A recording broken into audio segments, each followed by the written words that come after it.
সম্মানিত দর্শক আসসালামু আলাইকুম। আশা করছি সকলে ভালো আছেন এবং আপনাদের দয়ায় আমরাও ভালো আছি। তো বন্ধুরা, বেশ কিছুদিন পরে আইটি বাংলা 24 চ্যানেলের পক্ষ থেকে আপনাদের জন্য একটি নতুন ভিডিও নিয়ে আসলাম। তো ভিডিওতে আমরা দেখাবো যে বাংলা কিছু কিছু বর্ণ রয়েছে, যে বর্ণগুলোর মাধ্যমে আমরা যদি কোনো শব্দ লিখতে যাই, সে শব্দগুলো লেখার পরে যে প্রথম যে বর্ণগুলো রয়েছে সেগুলো ভেঙে যায়। দেখেন বন্ধুরা, প্রত্যেকটা বর্ণ কিন্তু ভেঙে গেছে, ঠিক আছে। তো আমরা কিভাবে এর সমাধান করতে পারি তা নিয়ে আজকের ভিডিওটি। তো ভিডিওটি ভালো লাগলে অবশ্যই চ্যানেলটি সাবস্ক্রাইব করে পাশে থাকবেন এবং নিত্য নতুন সকল প্রকার আইটি রিলেটেড ভিডিও পেতে পাশে থাকা বেল আইকনটি প্রেস করে রাখবেন। তো বন্ধুরা দেখেন, আমরা যদি লিখতে চাই মাইক্রোসফট অফিস থেকে,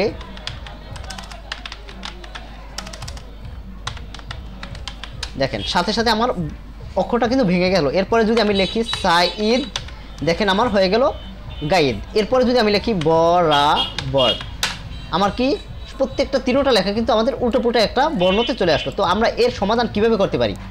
এর জন্য খুব সুন্দরভাবে আমরা সমাধান করতে পারি। আমরা প্রথমে যাব উইন্ডোজ অপশনে। উইন্ডোজ অপশনে যাওয়ার পরে নিচে যে একটি অপশন রয়েছে ওয়ার্ড অপশন, আমরা ওয়ার্ড অপশনে ক্লিক করব।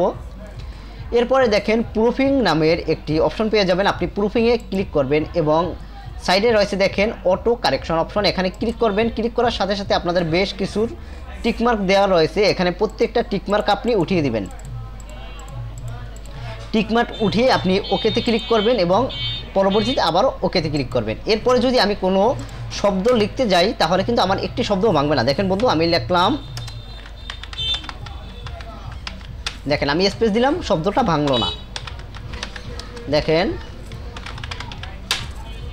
তো বন্ধুরা, খুব সহজে আপনারা যাদের মাইক্রোসফট অফিসে কোনো লেখালেখির পরে কিছু কিছু শব্দের পরে আপনার ওয়ার্ডগুলো ভেঙে যায়, তারা কিন্তু এভাবে আপনারা সমাধানটি করতে পারবেন। তো বন্ধুরা, ভিডিওটি যদি ভালো লাগে তাহলে অবশ্যই কিন্তু চ্যানেলটি সাবস্ক্রাইব করে পাশে থাকবেন এবং আইটি বাংলা 24 চ্যানেলে কিন্তু বেশ কিছু আপনাদের প্রয়োজনীয় ভিডিও দেওয়া রয়েছে, যেখান থেকে আপনারা উপকৃত হতে পারবেন। তো নিত্য নতুন সকল প্রকার আইটি রিলেটেড ভিডিও পেতে কিন্তু অবশ্যই বেল আইকনটি প্রেস করে রাখবেন।